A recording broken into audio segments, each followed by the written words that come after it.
Bonjour à tous et bienvenue pour un nouveau tuto sur C4D. Aujourd'hui, je vais vous faire un tuto assez court. Je vais vous expliquer comment changer de couleur sur un objet quelconque, que ce soit une sphère, un cube, un plan. Donc, je vais prendre un cube, le mettre sur le sol.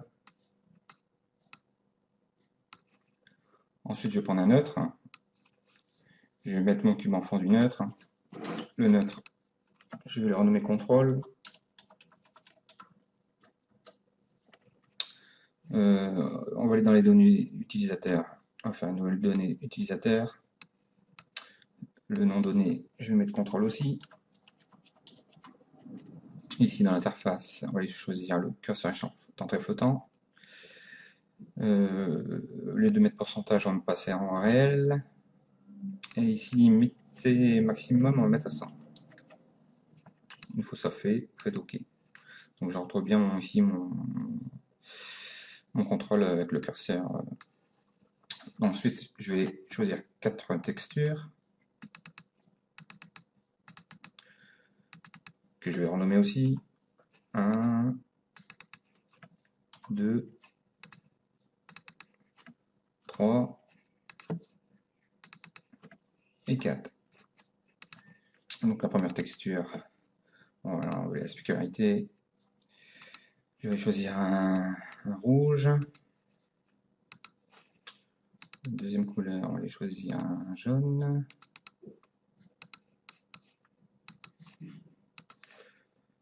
Troisième couleur, un vert.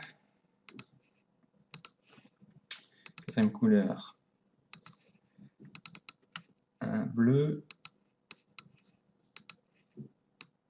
Comme ceci.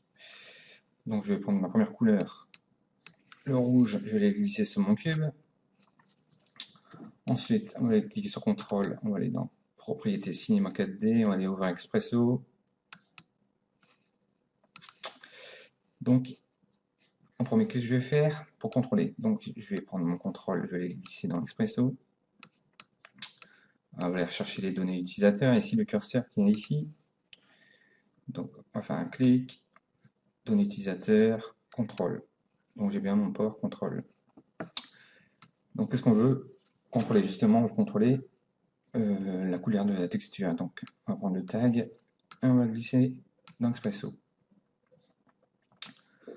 Ensuite, pour changer ces 4 matières, ces 4 couleurs différentes, pardon, il y a un nœud ici, très simple à utiliser, c'est le nœud liste de liens. Donc, je vais les glisser au milieu, comme ceci.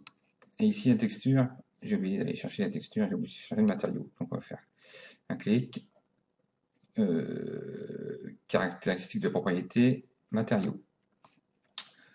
Donc, on va relier le port contrôle à la liste de liens et la liste de liens à matériaux. Qu'est-ce qu'on peut remarquer ici? L'objet a perdu sa couleur, mais c'est normal. Quand ici on va aller dans la liste de liens, vous avez un champ ici encadré qui vous demande justement quelle couleur.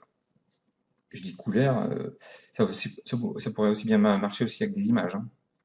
Là, comme exemple, j'ai mis des couleurs, mais vous pouvez faire ça avec des images aussi. Donc, qu'est-ce qui nous indique une fenêtre, hein, justement, pour mettre les couleurs changées. Donc, je vais glisser la première couleur jusqu'à la dernière, bien sûr, ainsi de suite. Si j'ai remis la bleue en premier, c'est la bleue qui est sortie en premier, bien sûr.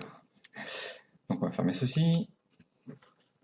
Ensuite, on va retourner dans contrôle. Ici, le curseur, enfin, une petite animation assez rapide. Hein.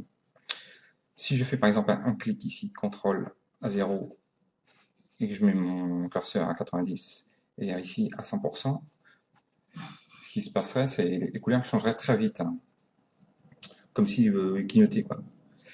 Donc ce que je vais faire, ici, je vais faire un contrôle-clic à 0. Je vais avancer mon curseur de 10. Et ici, on va mettre sur 1. Et je refais un contrôle-clic. et ainsi de suite. Je mets à 20, je mets le 2, donc c'est la couleur verte. Je fais un CTRL-clic, et ainsi de suite. CTRL-clic, et on va passer au bleu, au rouge, pardon.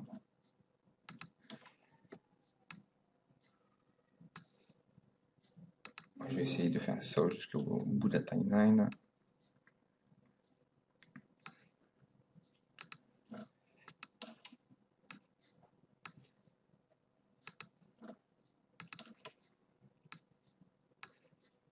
Et on va passer au rouge. Voilà. On va faire la petite animation. Donc voilà. Donc, bien sûr, au plus vous allongez votre curseur, au plus la couleur change rapidement ou moins rapidement, ça dépend. Voilà, j'espère que ce petit tuto vous sera très utile. À la prochaine.